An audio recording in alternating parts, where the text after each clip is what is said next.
அனைத்து நல்லுள்ளங்களுக்கும் வணக்கம். நான் உங்கள் ரவிக்குமார். தொடர்ந்து நம்ம ஜியோ பாலிட்டிக்ஸினுடைய அடுத்தடுத்த அப்டேட்டும் உலக நிகழ்வுகளையும் தொகுத்து வழங்கிட்டு இருக்கோம். இதில் மிக முக்கியமான 2 நிகழ்வு. பழிவாங்க துடிக்கும் ஜெலன்ஸ்கி. ஏன்னா ரஷ்யா மிகப்பெரிய ஒரு தாக்குதலை தொடுத்திருந்தாங்க. கண்டிப்பாக இதற்கான பதிலடிகள் இருக்கும். அவங்களுடைய அடுத்த கட்ட திட்டம் என்ன? இவங்க ஃபுல்லாக ஒரு 400-500 ட்ரோன் தாக்கல் நிகழ்த்தினாங்க. ஒரே ஒரு ட்ரோன் அவங்களுக்கு எவ்வளோ இழப்புகளை ஏற்படுத்தினோம் தெரியுமா அப்படின்னு சொல்லியிருக்காங்க. என்ன இழப்புகள் அப்படின்றதை பார்த்துட்டு இந்த பக்கம் ஈரான் திடீரென்று குர்திஷனுடைய நிலைகள் மீது கடுமையான தாக்குதல். குர்திஷனுடைய ஹெட் ஆஃபீஸ் ஒன்று இருக்குது, அங்கேயும் அடிச்சிட்டாங்க. அப்புறம் திடீர்னு சிரியா மிகப்பெரிய அளவுக்கு லெபனானுக்குள்ளே போயிட்டு ரோல் ப்ளே பண்ண போகிறாங்க. ஒருவேளை சிரியாவும் லெபனானும் இணைகிறதான்ற இன்னொரு கோணத்துலேயும் சொல்லியிருக்காங்க. இன்னும் நிறைய அதிரிபுதிரியான சம்பவங்கள். 2-3 நாள் ஆச்சு. இந்த பேச்சுவார்த்தையை பற்றி ஃபைனல் ரிசல்ட்டு இன்னும் நம்ம சொல்லவே இல்லை. கிட்டத்தட்ட நேற்று இரவு பதிவுன்னு சொல்லலை, காலையில் ரவிக்குமார் ஆர்கே சேனல்லையும் சொல்லலை. இப்போ கொஞ்சம் டீட்டெயிலாக பேசிடலாம். அந்த பேச்சுவார்த்தை என்ன நடக்குது, அடுத்த வெள்ளிக்கிழமை சனிக்கிழமை தாக்கல் நடத்துறதுக்கான காரணங்களை கண்டுபிடித்திருக்கிறது அமெரிக்கா, அது தொடருமா அப்படின்றதையும் பார்த்துலாம் நம்ம. ஸோ வீடியோக்குள்ள போகிறதுக்கு முன்பு நீங்கள் நம்ம சேனலை சப்ஸ்கிரைப் பண்ணலாம். சப்ஸ்கிரைப் பண்ணிட்டு வாங்க. மறக்காம பெல் பட்டன் கிளிக் பண்ணி ஆல் ஆப்ஷன்ஸ் கொடுங்க. வீடியோ கொடுக்கலாம்.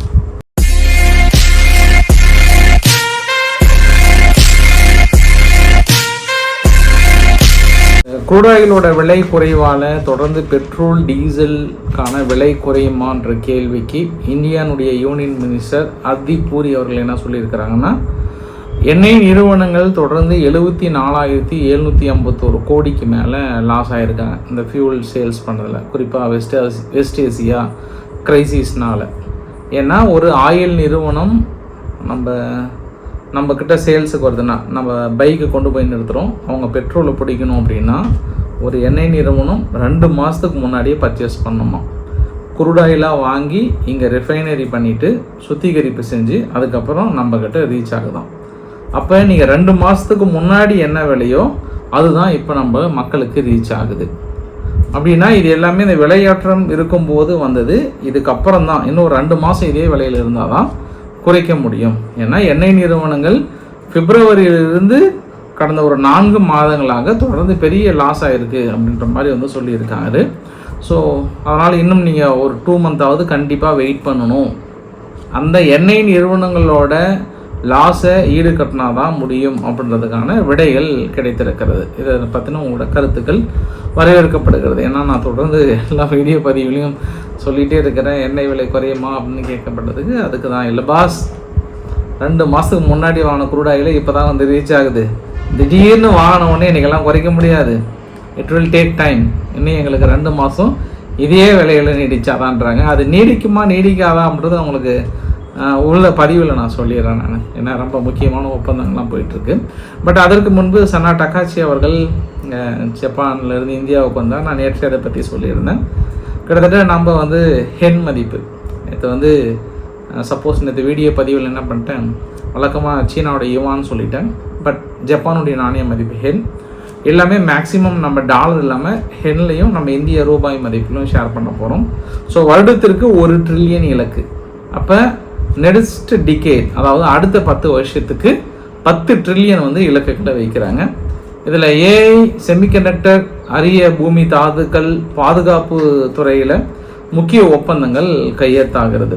அது இல்லாமல் 1000 பயோகேஸ் மற்றும் இயற்கை உர ஆலைகளை அமைக்க ஜப்பான் ஒப்பந்தம். ஏன்னா நம்ம நாட்டில் இயற்கை உரம் அமைப்பதற்கான பெரிய ஒரு வால்யூம் கேப் இருக்குது, அதை நாங்கள் ஃபுல்ஃபில் பண்ணுறோம் அப்படின்ற மாதிரி ஜப்பான் தரப்பில் சொல்லியிருக்காங்க. ஸோ நமக்கும் ஜப்பானுக்கான அந்த பந்தம் இருக்குது இல்லையா, அது ஆல்மோஸ்ட் நம்ம 2025 இன்ன வரைக்கும் 120 MOU சைன் பண்ணியிருக்கோம். அந்த சைன் பண்ணுறதுக்கு முன்பு நான் வரைபடத்தை காட்டுறதுக்கு முன்பு நான் இன்னொரு விஷயம் கூட சொல்லிடுறேன். நான் சனா டக்காச்சி அவர்கள் நீங்கள் பாரம்பரிய இந்துஸ்தான் சந்தூர்டை வாசிச்சிருக்காங்க அப்படின்னு அவங்க ரொம்ப ஒரு மாதிரி என்ஜாய் பண்ணியிருந்தாங்க. பிரதமர் மோடி அவர்களும் நான் தங்கையாக உணர்றேன் அப்படின்ற மாதிரிலாம் சொல்லியிருந்தாங்க. கொஞ்சம் சென்டிமெண்டல் டச்சாக இருந்தது பிரதமர் மோடி அவர்கள் பேசினதும் அவங்க தரப்பில் பேசினதும். பட் நம்ம எப்போவுமே வரைபடத்தை காட்டினா தான் எனக்கு ஒரு திருப்தியாக இருக்கும். ஸோ நேச்சுரலாக அவங்க செமிகண்டக்டர் எங்கெல்லாம் இன்வெஸ்ட் பண்ணுறாங்கன்றதையும் பார்த்துக்கணும். நம்ம நீல கலர் செமிகண்டக்டர் ஈகோ சிஸ்டம் அங்கேயும் இங்கேயும் இன்னொன்று வந்து பச்சை கலர் பார்த்தீங்கன்னா ஐடி, டிஜிட்டல், ஏஐ, குவாண்டம். இதெல்லாமே 2025 120 MOU சைன் பண்ணது. இது வரைக்கும் நமக்கும் ஜப்பானுக்கான அந்த உறவுகள் ஒவ்வொன்றும் எவ்வளோ அமௌண்ட்டுன்றது சைடில் எல்லாமே வந்து போட்டிருக்கு. எந்தெந்த ஸ்டேட் அப்படின்றதும் வந்து நம்ம போட்டிருக்கோம். இன்னும் தமிழ்நாட்டுக்கான நேரடியாக நம்ம ஒன்றும் எந்த அக்ரிமெண்ட்டும் நமக்கும் ஜப்பானுக்கும் இல்லை. அதாவது வரக்கின்ற நிறுவனங்கள் இதுக்கப்புறம் ஏதாவது நம்ம அக்ரிமெண்ட் போடுறோம் அப்படின்றையும் பார்த்துடலாம். மஞ்சள் கலர் எல்லாமே வந்து ஃபினான்ஸ் சுச்சுவேஷன் கொடுக்குறாங்க. ஸோ மேக்ஸிமம் ஒன்று குஜராத்துக்கு போகுது, அப்படின்னா ஹரியானா போகுது, மீதி எல்லா மாநிலங்களுக்கும் அப்படியே ஒவ்வொரு இடத்துல. அப்புறம் எனர்ஜி பெரிய அளவுக்கு ஷேர் பண்ணுறாங்க. பிங்க் கலர் மாதிரி இருக்குல்ல, பிங்க் கலர் கூட இல்லை, அது ரோஸ் கலர் மாதிரி சொல்லுவாங்க அது. அதுக்கப்புறம் steel, automobile, manufacturing, agriculture and health care, இது எல்லாம் பார்த்திங்க அப்படின்னா ஒரு காவி கலர் மாதிரி இருக்கும். ஸோ இதுதான் ஜப்பான் நாட்டுடைய இது வரைக்கும் இருக்கக்கூடிய இன்வெஸ்ட்மெண்ட். அதில் ஒவ்வொரு அமௌண்ட்டுமே பிரிச்சிருக்கு. இது 2025 120 MOU நம்ம சைன் பண்ணியிருக்கிறோம். இதுக்கப்புறம் நம்ம என்னெல்லாம் ஜப்பான்கிட்ட சைன் பண்ண போகிறோன்றதை பார்க்கலாம். பட் பெரிய இலக்கு தான். நமக்கும் ஜப்பானுக்குமான உறவும் ப்ளஸ் வந்து அக்ரிமெண்ட்டும் பெரிய அளவுக்கு இருக்குன்றதும் ஒரு கூடுதல் தகவலாக சொல்ல முடியும். இப்போ தான் நம்ம நேராக எங்கே போகிறோம் அப்படின்னா உக்ரைன் விவகாரத்துக்கு போயிடலாம். காலையில் ரவிக்குமார் ஆர்கே சேனலில் கொஞ்சம் டீட்டெயிலாகவும் தெளிவாகவும் நிறைய வீடியோ பதிவு நான் உங்ககிட்ட வந்து ஷேர் பண்ணியிருந்தாங்க. ஆல்மோஸ்ட் 74 மிசைல்ஸ் 496 ட்ரோன் பக்கம் தாக்கல் நிகழ்த்தியிருக்காங்க. உக்ரைன் முழுவதுமே நிகழ்த்தப்பட்ட இந்த தாக்குதல் தலைநகர் கியூவை வந்து மிகப்பெரிய அளவு குறி வைத்து தாக்கல் நடத்தியிருக்காங்க. தலைநகர் கியூனுடைய ஒரு எனர்ஜி இன்ஃப்ராஸ்ட்ரக்சர்ஸ் DTEKன்னு சொல்லுவாங்க. அதுதான் உக்ரைன் முழுவதும் இருக்கக்கூடிய பவர் ஹப். அதை அடிச்சிட்டாங்க. அதை மறுபடியும் பழைய நிலைமை கொண்டு வர்றது ஒரு வாரம் பக்கம் ஆகிடும். இப்போதைக்கு பவர் கொஞ்சம் கொடுக்க முடியாது, ஜென்ரேட்டர் தான் அப்படின்ற மாதிரி வந்து சொல்லியிருக்காங்க. இது மட்டும் இல்லாமல் நட்சத்திர விடுதிகள் மீது தாக்கல் நடத்தப்பட்டதாக சொல்கிறாங்க. பட் ரஷ்யாவோட செய்தி குறிப்பில் என்னென்னா பியூராக நாங்கள் மிலிட்ரி டார்கெட் மட்டும்தான் நடத்தியிருக்கோம். உங்களோட மிலிட்ரி இன்ஃப்ராஸ்ட்ரக்சர்ஸ், ஆயுதம் உற்பத்தி பண்ணுகிற நிலைகள், உங்கள் வீரர்கள் தங்கியிருக்கக்கூடிய இடங்கள், இதை தான் நாங்கள் குறிய வைத்தோம்னு சொல்லியிருக்காங்க. ஏன்னா ஒரு 5 ஸ்டார் ஹோட்டல் ஒன்று அடிச்சிருந்தாங்க. அந்த 5 ஸ்டார் ஹோட்டலுக்கான விளக்கங்கள் நிறைய இராணுவ வீரர்கள் அங்கே தங்க வைக்கப்பட்டிருந்தார்கள் அப்படின்ற ஒரு குற்றச்சாட்டமே சொல்கிறாங்க. பட் உக்ரைன் தரப்பில் என்ன சொல்கிறாங்கன்னா இல்லை, பொதுமக்கள் மீது தாக்கல் நடத்தியிருக்காங்க. 20 மக்கள் இறந்து போயிருக்காங்க, 60 பேர்த்துக்கு மேலே படுகாயம் அடைந்திருக்காங்க. நான் இந்த மக்களுக்கு வாக்களிக்க விரும்புகிறேன். நிச்சயம் இதற்கான பதிலடிகள் ரஷ்யா காத்து கொண்டு இருக்கும். கண்டிப்பாக நான் இதுக்கு பதிலடி கொடுக்காமலாம் விட மாட்டேன். நீங்கள் அடிக்கிற ஒவ்வொரு அடிக்கும் நாங்கள் பதிலடி கொடுத்தே தீருவோம். டெஃபினட்டாக கொடுப்போம். நாங்கள் அமெரிக்கா கிட்ட பேச்சுவார்த்தை நடத்திட்டுருக்கோம். இன்னும் எங்களுக்கு அதிகமான மிசைல்ஸ் வேணுன்றதில் நாங்கள் தெளிவாக இருக்கோம். மேபி போலந்து வந்து காப்பாற்றலாம்ன்ற எல்லையில் ஒரு லார்ஜ் வேவ் வந்த உடனே போலந்து தனது எல்லை பகுதியில் காத்து கொண்டிருந்தது. போர் விமானங்களை பறக்க விட்டு சீறி கொண்டிருந்தது. சிறுட்டுமா உள்ள போய் அடிக்கட்டுமான்ற மாதிரிலாம் சொன்னாங்க. பட் நேட்டோ நாடுகள் தான் வேண்டாம் கோட்டசாமி, பொறுமையாக இரு அப்படின்ற மாதிரி வந்து சொன்னாங்க. அதனால் கொஞ்சம் அமைதியாக இருந்ததாகவும் சொல்கிறாங்க. பட் ஜெலன்ஸ்கி தரப்பில் தொடர்ந்து அமெரிக்கா கிட்ட நிறைய உத்தரவாதங்களை கேட்குறாரு. தாக்குதலுக்கான அங்கீகாரத்தையும் இன்னும் எங்களுக்கு வந்து உத்வேகப்படுத்துங்க. இப்போ கூட பார்த்தீங்கன்னா ஐரோப்பா எங்களுக்கு ஆல்மோஸ்ட் இப்போ ஜூலை மாதத்துக்கு வர வேண்டிய 6.6 பில்லியன் ஐரோப்பானுடைய ஃபீஸ் ஃபண்ட் மிலிட்டரி எய்ட் இன்னும் வரலன்றாங்க. ஆனால் கடங்காரம் கூட இப்படி கேட்க மாட்டாங்க. கரெக்டாக 1ஆம் தேதி ஆனால் போதுங்க. இந்த வீட்டு வாடகையில் இருக்கிற ஓனர் கூட இந்த அளவு கேட்க மாட்டாங்க. ஆனால் உக்ரைன் வந்து அவ்வளோ தெளிவாக இருக்காங்க.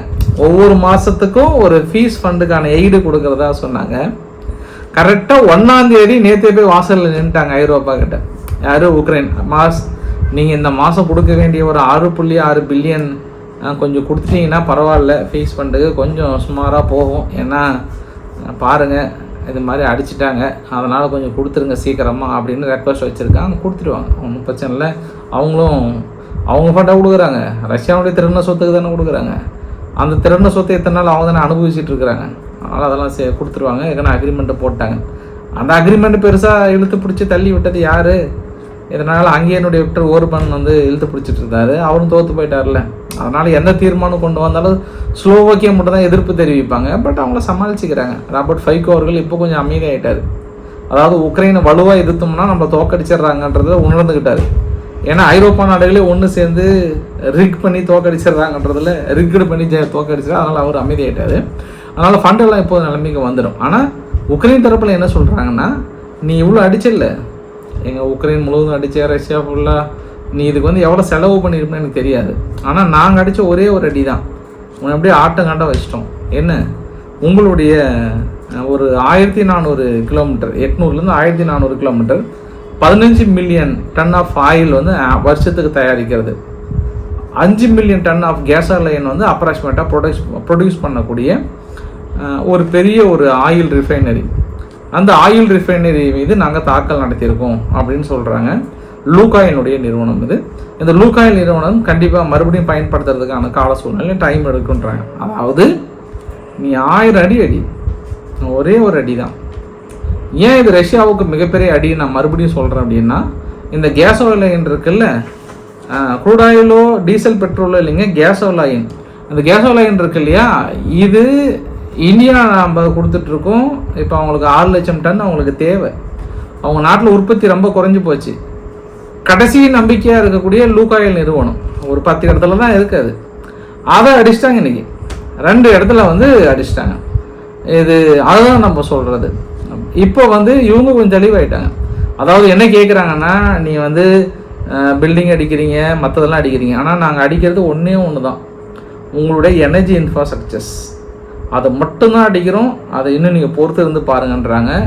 ஸோ அந்த லூகாயில் நிறுவனத்தோட அடி வந்து கண்டிப்பாக ரஷ்யா இல்லை என்று மறுத்தாலும் மிகப்பெரிய ஒரு இழப்பு. ஏன்னா ஏற்கனவே நெருக்கடியில் இருக்கிறாங்க. எல்லா கேஸ் அண்ட் பெட்ரோல் ஸ்டேஷன் எல்லா இடத்துலையுமே வந்து குறைஞ்சது 4 மணி நேரம் 5 மணி நேரம் கியூ நின்றா தான் கிடைக்கிது. பெரிய கஷ்டத்தில் இருக்கிற ரஷ்யாவுக்கு இது ஒரு பெரிய இழப்பு. மேற்கொண்டு எங்கெல்லாம் தாக்கல் நடத்த போகிறாங்கன்றதை பொறுத்து வந்து பார்க்கலாம். சண்டை உக்கிரம் அடைஞ்சு விட்டது.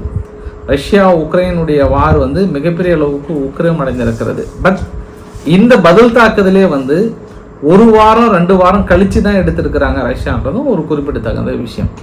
ஆனால் நேட்டோ நாடுகள்லாம் ஒன்று சேர்ந்து பெரிய அளவுக்கு உதவி செய்ய முடியுமான்னா, ட்ரம்ப் அவர்கள் ஒரு மன விரக்தியில் இருக்கிறார். அதற்கான பதிவுகள் நம்ம எக்ஸ்ட்ரத்தில் பார்க்க முடிகிறது. நாங்கள் நேட்டோ நாடுகளுக்கு பெருசாக நாங்கள் உதவி பண்ணுறோம். கிட்டத்தட்ட நாங்கள் மட்டும் தனிப்பட்ட முறையில் $999 பில்லியன் செலவு பண்ணியிருக்கோம். ஆனால் யூகே வெறும் $90.5, ஃப்ரான்ஸ் வந்து $66.5 billion, Italy $48.8 billion, Poland $44.3 billion, other Germany எல்லாம் சேர்ந்து much lower, very very lower. 2014 25 ridiculous அப்படின்னு சொல்லி ஒரு பதிவை போட்டிருக்கிறார். திடீர்னு இவருக்கு ஏன் இந்த வெறி, ஏன் இந்த கோபம் அப்படின்னா, அது உக்ரைன் விவகாரத்துக்காக அல்ல.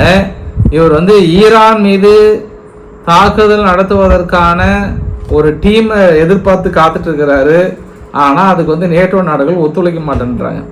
ஆனால் இதே ட்ரம்ப் கிட்ட ஏற்கனவே ஒரு 2 வாரத்துக்கு முன்பு நேட்டோனுடைய தலைவர் மார்க் ரூட்டே அவர்கள் ரூட்டெல்லாம் போட்டு காட்டினார். தலைவா, முன்ன இந்த மாதிரி இல்லை, 2025-26 நாங்கள் பெருசாக இன்வெஸ்ட் பண்ண ஆரம்பிச்சிட்டோம், ஃப்யூச்சரில் அதை விட அதிகமாக பண்ணுறோம், ஒன்றும் கோச்சிக்காத, உங்களுக்கு எல்லா உதவியும் பண்ணுறேன் அப்படின்னு சொல்லியும் மறுபடியும் இன்றைக்கி போட்டிருக்கிறார். அப்படின்னா இது எல்லாமே இன்றைக்கி பேச்சுவார்த்தை பாசிட்டிவாக போகுதுன்னு சொன்னால் கூட ஒரு விஷயம் இல்லை. அப்படியே இந்த கிணத்துல கல் போட்டால் எப்படி இருக்கும் அப்படி தான் இருக்குது. ஏன்னா ஊடகங்கள் வேணால் அங்கங்கே சொல்லிக்கலாம், ஆஹா பாசிட்டிவ், ஓஹோ பாசிட்டிவ்ன்ட்டு. நான் உள்ளே போய் உங்களுக்கு சொல்கிறேன், நீங்களே தெரிஞ்சுப்பீங்க. ஆனால் நம்ம இன்னொரு விவகாரத்தை பார்த்துடலாம். இன்றைக்கி வந்து ஐஆர்ஜிசி என்ன பண்ணியிருக்காங்க, அங்கே ஈராக்கில் இருக்கக்கூடிய நிலைகள் பக்கத்தில் எல்லை பகுதியில், ஈரானுடைய எல்லை பகுதியில் குர்தீஷனுடைய நிலைகள் மீது, குர்தீஷனுடைய ஹெட் ஆஃபீஸ் அப்படின்னு சொல்லுவாங்க, அந்த ஹெட் ஆஃபீஸ் வந்து PDKI அப்படின்னு சொல்லுவாங்க, அதாவது democratic party of Iranian Kurdish அப்படின்னு சொல்லுவாங்க. அது வந்து அடிச்சிருக்காங்க.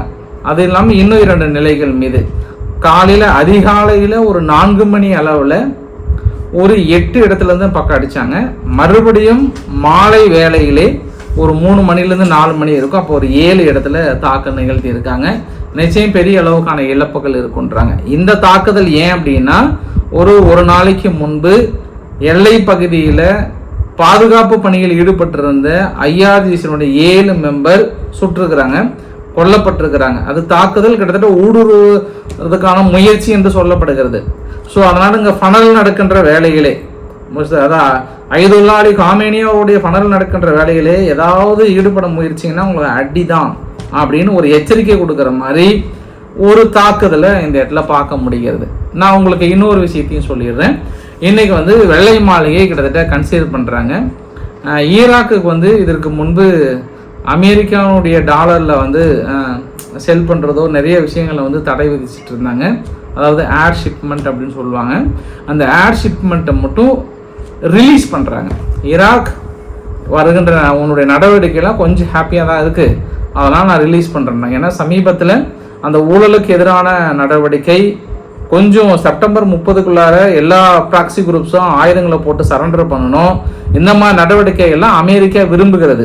இது சற்று ஈரானுக்கு எதிரான நடவடிக்கையாக இருக்குமோ அப்படின்ற இன்னொரு கோணத்துலையும் பார்க்கலாம் நம்ம. அதனால் ஈராக்குக்கான ஃபண்டை ரிலீஸ் பண்ணுற சொல்லியிருக்காங்க. ஃபர்ஸ்ட் இது பெரிய பிக் அச்சீவ்மெண்ட். இது சம்பவம் நம்பர் 1. சம்பவம் நம்பர் 2, அமெரிக்காவுடைய காங்கிரஸ் என்ன கேட்டிருக்காங்கன்னா, இன்னும் ஏன் நம்ம சிரியாவை ஸ்பான்சர் ஆஃப் டெரரிசம் லிஸ்ட்டில் வச்சுருக்கோம், அதை உடனடியாக நம்ம நீக்கணும். என்ன ஒரு அற்புதமான ஒரு நாடு அது. இதுக்கப்புறம் நம்ம அகமத் அல் சஹாரா அவர்கள் அருமையாக கொண்டு போயிட்டுருக்கிறாரு, சூப்பராக கொண்டு போயிட்டுருக்கிறாரு. தடைகளை நீக்குங்க அப்படின்னு ஒரு கோரிக்கை வைத்திருக்காங்க.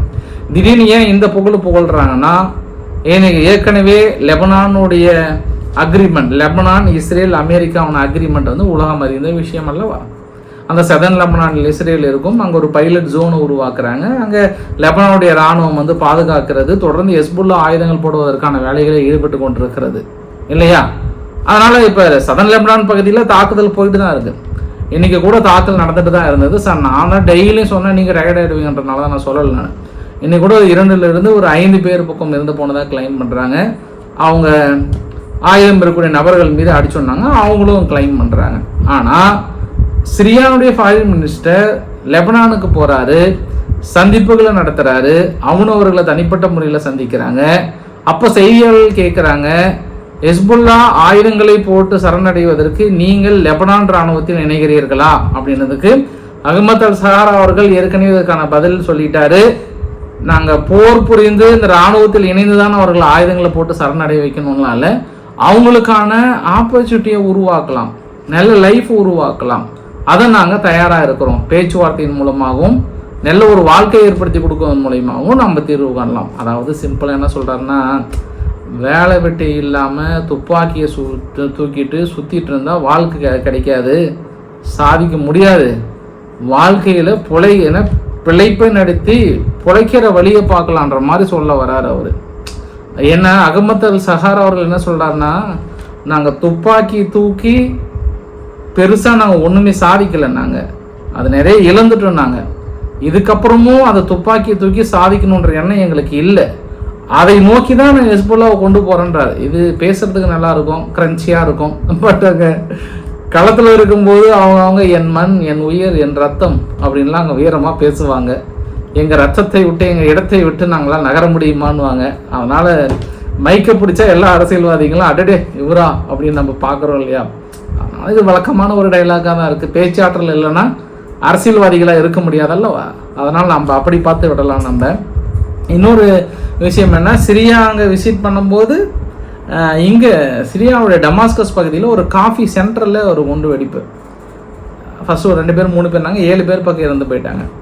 அதனால் சிரியாவுடைய இன்டீரியர் மினிஸ்டர் என்ன சொல்லிட்டாருன்னா, விட மாட்டேன், ஒருத்தரையும் விட மாட்டேன், இதுக்கான நபர்களை யாருன்னு தேடி கண்டுபிடிச்சி அவங்கள முடிக்கிறதா என் வேலையே அப்படின்னு பயங்கரமான ஒரு வசனத்தை வந்து சொல்லியிருக்கிறார். பார்க்கலாம் நாம். சரி, பேச்சுவார்த்தை என்ன ஆச்சு? 2 நாள் டீயும் பிஸ்கட்டை குடிச்சு என்ன தான் ஒரு தீர்வு வந்திருக்கு அப்படின்னா, ஒரே ஒரு தீர்வு கூட வரல. அதே கதை, அதே கதை, அதே டைலாக் தான், வேற எதுவுமே வரல. என்ன சொல்ல வராங்க, இந்த பக்கம் ஒரு 3 பில்லியன் ரிலீஸ் பண்ணிட்டாங்கன்னு சொல்லிட்டாங்க. அவங்க இல்லைங்கன்றாங்க, அதெல்லாம் ரிலீஸே கிடையாது, ஐஏஏ அனுமதிக்கணுன்றாங்க. இவங்க அனுமதிக்க மாட்டேன்றாங்க. ஸ்டேட் ஆஃப் ஹார்மஸ் எங்கள் கண்ட்ரோல் தான் வருன்றாங்க. ஒரே ஒரு 0.5% கூட பாசிட்டிவ் இல்லை. ஆனால் தொடர்ந்து ட்ரம்ப்பு தான் அருமையான செய்தி, பாசிட்டிவ் செய்தியாக வந்துட்டுருக்குன்னு கதையாக விட்டுட்டுருக்கிறாரு. அவங்களும் ஒரு சில கதைகளை விட்டுட்ருக்காங்க. இப்போது நிலைமைக்கு அடுத்த பேச்சுவார்த்தை ஜூலை 18 வரைக்கும். ஏன் இவ்வளோ தள்ளி போடுறாங்கன்னா, ஐதுல்லா அலி காமேனி அவர்களுடைய இறுதி சடங்கு கொஞ்சம் அதுக்கு டைம் கொடுங்கன்ற மாதிரியும், அதனால் இப்போதைக்கு கொஞ்சம் ஹோல்டு பண்ணுறாங்க. மேபி அதனால் வெள்ளிக்கிழமை அந்த ட்ராமா இருக்குமான்னு தெரில. ஏன்னா அவருடைய இறுதி ஊர்வலம் கொஞ்சம் கிராண்டாக பண்ணணும்னு நினைக்கிறாங்க. மொத்தம் ஒரு 20 நாட்டு தலைவர்கள் வராங்க, கலந்துக்கிறாங்க. அதனால் கொஞ்சம் எங்களுக்கு அமைதியாக ஏற்படுத்தி வழி கொடுங்கன்றாங்க. ஏன்னா இன்றைக்கி காலையிலேருந்து அமெரிக்கா இன்னொரு விஷயத்தை கூட ரொம்ப தீவிரமாக பார்த்துட்ருக்குறாங்க. நீங்கள் பார்க்குறீங்களா, சென்காம் என்ன சொல்கிறாங்கன்னா, ஜூலை 1 3:30 மணிக்கு அவங்களுடைய ஏர்க்ரியூ ஒன்று MS-6OS C havoc helicopter USS George H.W. புஷ்ஷுக்காக நியமிக்கப்பட்டது. ஆனால் திடீர்னு தண்ணியில் விழுந்து வடிச்சது என்ன தெரியல, எமர்ஜென்சியில் வாட்டர் லேண்டிங் நேராக போய் கடலில் இறங்கிடுச்சு அரேபியன் சீயில். அதனால் எந்த ஒரு இண்டிகேஷனும் கிடைக்காத போய் தண்ணியில் இறங்கிடுச்சு. நல்ல வேளை அதில் வந்து 4 க்ரியூ மெம்பர்ஸ் இருந்தாங்க, அவங்கள காப்பாற்றிட்டோம். பட் இருந்தாலும் ஒருத்தரை மட்டும் தேடிட்டு இருக்கோம். ஸோ ஏர் க்ரியூ மென்னை வந்து நாங்கள் ஸ்டில் மிஸ்ஸிங், அவர் தேடிட்டு இருக்கோன்றாங்க. மேபி அவர் இறந்து போகிறதுக்கான வாய்ப்புகள் இருக்குது.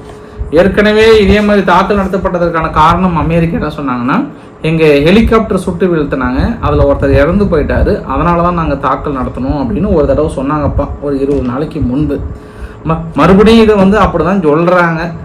ஒருவேளை வெள்ளிக்கிழமை நடத்துறதுக்கான ட்ராமா முன்கூட்டியவா, இல்லை அவருடைய இறுதி ஊர்வலத்திற்கான கொஞ்சம் கேப் விடுறாங்களான்னு தெரியல. கடந்த 24 மணி நேரத்தில் கொஞ்சம் பெரும்பாலும் 60% மேலே ஈரானுடைய கண்ட்ரோலுக்கு அந்த பக்கம் போகுது, மீதி ஒரு 25% கீழே இந்த பக்கம் போயிட்டுருக்கு. அதாவது ஸ்டெயிட் ஆஃப் ஹார்முஸில் வந்து ஓமனுடைய கட்டுப்படுத்த பகுதியில் போகுது.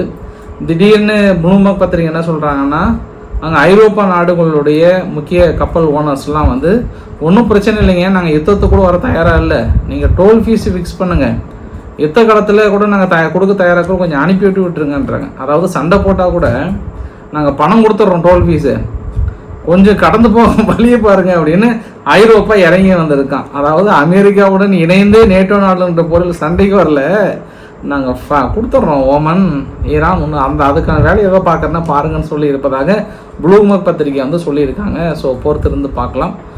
முஸ்தபா காமேனி அவர்கள் இறுதி ஊர்வலத்தில் தனது தந்தையின் இறுதி சடங்கில் கலந்துக்குவாரா அப்படின்னாங்கன்னா கலந்துக்க மாட்டார் அப்படின்னு சொல்கிறாங்க. ஸோ இஸ்ரேல் ரொம்ப ஆவலாக எதிர்பார்க்குறாங்க, அவர் எங்கே தான் இருக்கிறார், எங்கே தான் இப்போதைக்கு இருக்கிறார்ன்றது. ஸோ ஒருவேளை வந்தாருன்னா அடுத்து எங்கே நோக்கி போவார்ன்றதை கண்டுபிடிச்சிடுவாங்க, வெளியே வந்துட்டா இப்போதும் கண்டுபிடிச்சிடுவாங்க. அதனால் ரொம்ப ஆவலாக எதிர்பார்த்தாங்க போல், அமெரிக்காவை எதிர்பார்த்தாங்க போல், பட் அவர் வெளியே வரலன்ட்டார். இப்போ மறுபடியும் ஊடகங்கள் அவர் உயிரோடு இருந்தால் தானே வரதுக்கு அப்படின்ற இன்னொரு ஆங்கிலே சொல்ல ஆரம்பிப்பாங்க. அதையெல்லாம் அவர் வெளியே வர வைப்பதற்கான ஒரு தந்திரம். ஆனால் அவர் அதையெல்லாம் தாண்டி வெளியே வருகிறாரா இல்லையா அப்படின்றத நம்ம பொறுத்திருந்து பார்க்க வேண்டிய ஒரு சூழ்நிலையாகவும் இருக்கிறது. வீடியோட நிறைவு பகுதியில் மாஸ்கோனுடைய லிங்க்டு ஆயில் டேங்கர் பிரான்ஸ் வந்து பிடிச்சிட்டு போனாங்க. அதற்கு வந்து அவங்களுடைய கோர்ட் என்ன சொல்லியிருக்குன்னா $1.1 மில்லியன் ஃபைன் போட்டிருக்காங்க. ஃபைனை கட்டிட்டு உங்கள் கப்பலை எடுத்துகிட்டு போங்க அப்படின்னு சொல்லியிருக்காங்க. தொடர்ந்து வெனிசுலாவில் நம்ம இந்தியாவுடைய மெடிக்கல் டீம் அந்த இடத்துல இருந்து பெரிய உதவிகளை செஞ்சுட்டு இருக்காங்க. 20 பேஷண்ட் அட்மிட் பண்ணியிருக்காங்க, 65 பேர் சர்ஜரி வந்து சக்ஸஸ் பண்ணியிருக்கிறாங்க, 233 டென்டல் கேஷுவாலிட்டிஸ், 1836 லெபார்டரி இன்வெஸ்டிகேஷன், அப்புறம் எக்ஸ்ரே எக்ஸாமினேஷன் சொல்லிட்டு தொடர்ந்து பெரிய அளவுக்கான மருத்துவ உதவிகளை செய்து கொண்டிருப்பதாகவும் வந்து சொல்லியிருக்கிறாங்க. அபுதாபியை சேர்ந்த HC அப்படின்ற நிறுவனம் அதானியுடன் இணைந்து 1.10 லட்சம் கோடி மிகப்பெரிய ஒரு இன்வெஸ்ட்மெண்ட் இது. இதில் 20 லட்சம் டன் அலுமினியம் தயாரிக்க திட்டம் தீட்டுறாங்க. இந்திய உலோகத்துறையில் செய்யப்படும் மிகப்பெரிய ஒரு அந்நிய முதலீடு. ஆனால் இது எங்கே போகுது? ஒடிசாவுக்கு போகுது. சரி விடுங்க, இங்கே தான் அதானினாவே எதுக்குறாங்க. அதனால் ஒடிசா போனால் தமிழ்நாடு வந்தால் தான், ஏன்னா இட பிரச்சனை நிறைய பிரச்சனை இருக்குது, அதை எதிர்க்கிறதுக்குன்னு ஒரு சில குரூப் இருப்பாங்க. ஒடிசா போனால் ஒன்றும் பிரச்சனை, ஹாப்பியாக தான் இருப்பாங்க.